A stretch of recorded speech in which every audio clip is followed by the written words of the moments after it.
Magandang araw mga ka-vibes! Ngayon ay mapakinggan nyo ang pang-apat na yugto ng ating kwento na pinamagatang Kahit Lumuha Man Ako. Pero bago yan, nais ko po sanang hingin sa inyo na paki-like po at paki-subscribe na rin po at paki-click po ng notification button para updated po kayo sa susunod ko pang mga kwento. Ngayon ay umpisahan na natin ang ating kwentuhan. February 14, 1991, ikalimang taong pagkakakulong ni Gretchen. 5 malulungkot na taon ng Valentine's Day, ng Christmas Day, New Year's Day. Ito ang mga okasyong labis na nagdurugo ang puso ni Gretchen. Alam na alam ni iyon ni Kanati. Ito ang mga okasyong dugo ang luha ni Gretchen. Luha ang unan sa pagtulog sa gabi at walang binatbat na kalungkutan ang kumot sa lamig ng gabi. Pero habang nalalapit ang ika-5 taon nung isang taon, nakita at nadama ni Kanati ang pagkakaroon na nanghinahon ng pagkatao ng kanyang kaibigan. Ang larawan na lang ng kanyang anak at asawa ang pinagmamasdan nito at hinahagkan pagkatapos bumati ng maligayang araw ng mga puso. Mga mahal ko sa buhay, maligayang Pasko, manigong bagong taon sa inyo, pinakamahal ko sa buhay. Tanggap na ni Gretchen, niliwanag na ang kanyang mukha, nabasbasan na ng Panginoon ng mahinahong pagtanggap ng kanyang kapalaran at mga pagsubok. Minsan nga ay napapahum na ito ng awit ni Rico G. Puno na sikat noong araw. Mahiwaga ang buhay ng tao. Ang bukas ay di natin piho. At mananalig lagi tayo ng Diyos. Ang Diyos ang pag-asa ng mundo. Pag-ibig sa ating kapwa-tao at laging magmamahalan tayo. Yan ang lunas at ligaya at pag-asa. Bawat kaluluwa, yan ay hiwaga ng buhay ng tao. Mahiwaga ang buhay ng tao. Ang bukas ay di natin piho at mananalig lagi sana tayo. Ang Diyos ang pag-asa ng mundo. Pag-ibig sa ating kapwa-tao at laging magmahalan tayo. Yan ang lunas at ligaya at pag-asa ng bawat kaluluwa. Masaganang palakpak ang sumunod sa pag-awit ni Gretchen. Kaya lumipad ang mga baking powder na nasa kanilang kamay habang naghahanda sila ng binibik nilang cake sa kusina.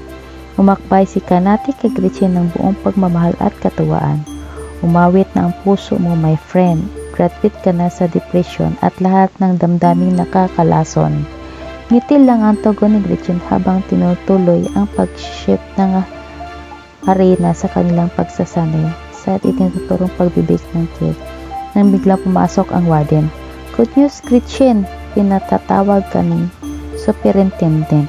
Pagtataka ang unang reaksyon ng babae. Pagkat wala siyang inaasahan ginawang maganda o pangit para siya ipatawag ng superintendent. Palingon-lingon pa siya ng pag-alala kina Kanati bago tumuloy lumabas ng kusina para sundan ang warden. Namuo ang luha ni Kanati, ang aking friend at last, baka minimum of 5 years lang at hindi maximum of 7 years ang na-commute sa kanya. 5th year na niya ngayon eh. At tama ang hula ng butihing kaibigan. Nakangiti ang superintendent na iabot ang palad ni Gretchen. Binabati kita, iha. You are now a free woman. Malaya ka na. Congratulations. Pero matagal na natuod si Gretchen. Walang ekspresyon ang kanyang mukha. Kahit kaunting saya, gulat pa nga ito. Iha, hindi ka ba excited? Malaya ka na. Malaya ka na. Hindi ko na po kasi binilang ang panahon kung itinagal dito. Nalimutan ko po. Tsaka di ko po inaasahan na 5 taon. Kala ko po 7 taon pagkwento nito. I hope magbabagong buhay ka na. Iwasan mo na ang mga temptasyon. Dito namuo ang luha ni Gretchen. Muling nadama ang pagkatalo ng karangalan. Ma'am, Kahit po ba kayo ay naniniwalang totoo ang binintang sa akin ng aking asawa at binan, kahit po ba magtapat na ako sa inyo ng mga dinaanan ko ng katotohanan, hanggang ngayon po ba ay hindi po kayo naniniwala? Tinagaw ng superintendent ang embarrassment sa diretsong tanong at titig ng luhaang bilanggo. Dama niya kasi ang katapatan nito. Kung ako po ang tatanungin niyo, ma'am, mas gugustuhin ko po ang dito na lang ako habang buhay. Hindi ka criminal, Gretchen, at napakabata mo pa. Wala ka pang 30, humayo ka at hanapin mo ang bagong pag-asa. Alam ko marami pang darating sa iyong pagkakataon at ligaya.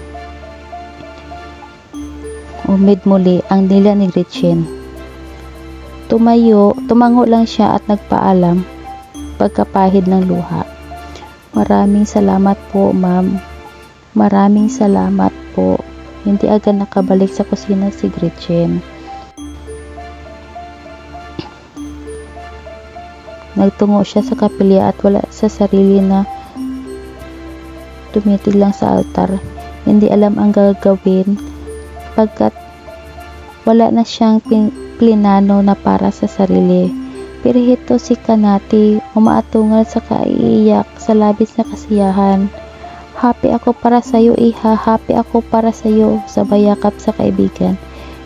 Pero Kanati, hindi ko po alam ang gagawin ko. Hindi ko po alam kung saan ang pupuntahan ko. Wala na po akong uuwian. Ang totoo, handa na po akong dito na tumanda sa loob ng koreksyonal. Gaga, napatawa pa ang matanda sabay labas ng sipon. Sira ka, hindi ka naman drug pusher, hindi ka murderer o kidnapper, ba't ka habang buhay? Nawala na po ang aking buhay, ang aking mga mahal sa buhay. Nag-iisa na lang po ako sa buhay. Kanati, ito na ang pagkakataon mo makapagbagong buhay at itayo ang iyong karangalan. Hindi ka marumi, may mukha kang ipakikiharap sa iyong mag-ama. Wala pang 10 taon ang anak mo, may pagkakataon ka pang ituloy ang pag-aalaga at pagpapalaki sa kanya. Nakadama ng pagbukas ang saradong puso ni Gretchen. Kung kinakailangan hanapin mo yung friend mong putik, si Lani at yung si Mr. Serapin na nagpainom sa iyo ng Ativan, pinagdusa ka nila ng labis. Na 5 taon, siguro naman maaawa sila sa iyo at aaminin wala kang kasalanan. Lalo nakadama ng liwanag ng isip si Gretchen, hindi ka masamang babae at inapi ka ng husto, hindi ka nakalaban ng husto at ito na ang panahon mo para bawiin ang tunay na sa iyo. Matagal na tinitigan ni Gretchen ang matandang kaibigan. Wari ay inuulit sa kanyang puso ang mga tinura nito. Lalong nagkaroon ng gayuma ang bagong buhay, may bagong pag-asang nakalaan. Sa susunod na araw pa ang release ni Gretchen kaya naghapon siyang pampered ng mga bilanggong kaibigan at mga opisyal ng correctional sapagkat siya ang pinakamasipag at pinakatahimik at mabait. Miss Friendship nga ang tawag nila sa kanya.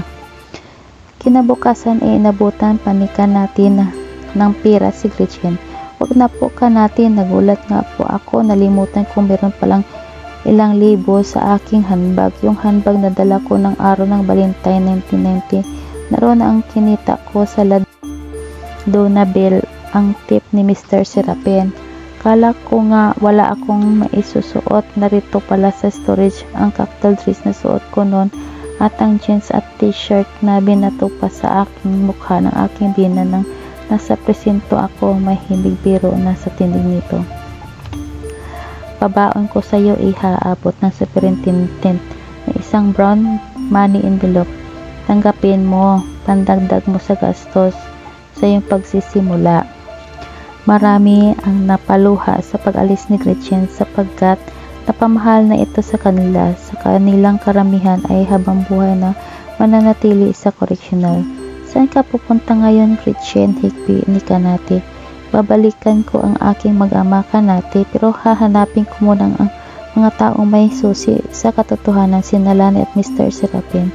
Kailangan pong ituwid ko ang lahat at kailangan ituloy ko ang aking tungkulin sa aking mag-ama. Unang pintahan ni Gretchen ang boarding house ni Lani sa Rosario, Pasig, pero katwiran ng landlady ay halos 5 taon nang wala si Lani. Hindi nila alam kung iginarahe ng isang Mr. Pilino. Hindi nagtaka si Gretchen pagkat nararamdaman na niya noon na bibigay din si Lani sa offer ng DOM, pero mas lalo siyang nagtaka pagkat hindi siya na mukhaan ng landlady na noong araw ay puring-puri sa kanya. Sa Ladona Bill ay dumubli ang pagtataka ng babae sapagkat hindi rin siya namukhaan ng may-ari nito na si Madam Celito Echeverrias. Samantalang paboritong-paborito siya nito noong araw. Ang alam ko ng huli silang nag-abroad ni Mr. Pilino ay di pa sila nakababalik. 3 years ago na yon. Sino ka ba? Dati ka ba niyang maid? Parang binuhusan ng malamig na tubig si Gretchen kahit na nagpantig ang kanyang tenga, kasabay noy ang pagtanaw niya sa malawak na salamin sa ballroom. Para siyang nanliit, walang malalaking salamin sa CIW at ngayon lang niya napatutuhanan ang sinabi ni Kanatin na pumayat siya ng labis, nangitim, naging losyang pumangit. Hindi siya nakapaniwala, hindi halos niya makilala ang sarili. Ngayon ay bumbuo niyang napagtanto na wala na ang dating ganda na kanyang nagiging puhunan sa pagbabalik kay Lloyd. Wala na. Hindi na natugon pa ni Gretchen ang tanong ni Madam Silo kung atsay siya ni Lani. Wala sa sarili siyang lumisan ng Ladona Bell, ang lugar na dati niyang nagre-renahan bilang pinakamahusay na dance instructor at bilang pinakamaganda sa lahat. Hindi mailabas ni Gretchen ang luha. Hindi niya maitangis ang katotohanan ngayon lang tumambad sa kanya. Wala siyang kagandahan kung saan-saan siya dinala ng kanyang mga paa hanggang gabihin sa Circumferential Road sa Antipolo. Sa isang gutuhan, inabot ng gutom. Nalungkat niya ang kanyang bag at wallet at tumambad sa kanya. Naroon pa rin pala ang dating call card ng taong sumira ng kanyang kinabukasan, si Mr. Serafin. Iba na ang pananaw ni Gretchen. Alam niyang walang taong masama. Alam niyang makukonsensya ang matanda at matutulungan siyang ibalik siya sa kanyang mag-ama. Mabilis siyang nakakita ng telephone booth. Mabilis na i-denial ang phone number ni Mr. Serafin. Yes? Yes, hello. Ito po ba ang residence ni Mr. Serafin? Yes? Halata ang pag-iba ng tono ng lalaki. Parang nagulat at patanong. Pwede po ba siya makausap? I'm sorry, hindi na siya pwedeng kausapin. Matagal nang patay ang papa ko. He died of cancer. Don't you know? Who is this ba? Parang kalimbang na ubod lakas na narinig ni Gretchen. Patay na si Mr. Serafin? Wala na rin si Lani? Sino pa ang maaaring magpatunay na wala siyang kasalanan at mayroon pa rin siyang dangal? Sino? Sa pasyon na lang ng simbahan ng Antipolo, nagparaan ng gabi si Gretchen. Kahit na malamok, maginaw, sanay naman siya sa hirap. 5 taon siyang hard labor sa correctional. Hindi pa tumilaok ang mga manok ay naglalakad na siya pababa ng Antipolo. Meron na siyang desisyon. Uuwi na siya sa Rosario, Pasig. Makikipagkita siya at haharapin ang kanyang mag-ama at ang kanyang biyenan kahit na ano ang mangyari. Pero wala siyang swerte ng harapin siya ng hindi kilalang babae. Ako nang may-ari nito. Binili ko kina Lloyd at sa kanyang ina. Baldado na kasi si Aling Maming na stroke. Kinalabutan si Gretchen. Minalas na ang 2 taong sumira ng kanyang buhay. Ibinigay ko sa iyo ang bago nilang address. Kung gusto mo, kamag-anak ka ba? Mabilis na tango lang ang tugon ni Gretchen. Alam niyang mas lalo siyang kakailanganin ngayon ng kanyang mag-ama at biyenan. Mabilis na tinanggap ng babae ang bagong address na bigay ng bagong may-ari ng bahay ni Maming. Pagkatapos ay nagmamadali itong lumisan ng lugar na iyon, pero napadaan siya sa tapat ng trangkahan ni Maring Itang ng kanyang biyenan. Nakaramdam ng takot si Gretchen na hindi niya maunawaan, lalo na diretso ang titig ng matanda sa kanyang mga mata. Pakiramdam niya ngayon ay ayaw niyang may makakilala sa kanya dahil sa kanyang anyong mukhang kinawawa. Malayo na si Gretchen ay tinatanaw-tanaw pa rin siya ng matanda. Pakiramdam niya ay nakilala siya nito. agad na natunto ni Gretchen ang bagong tinirhan ng biyenan at pamilya sa Green Park Subdivision. Kabang-kaba siya habang palapit dito. Mula sa gitnang maliit na mamurahing bungalow ay kitang-kita niya ang kanyang biyenan. Nakaupo sa beranda, sinusubuan ng sopas ng isang batang may 9 na taong gulang. Ang aking si Abigail, malaki ng aking anak at napakaganda ng aking si Abigail, ang anak ko, at mag-isa siyang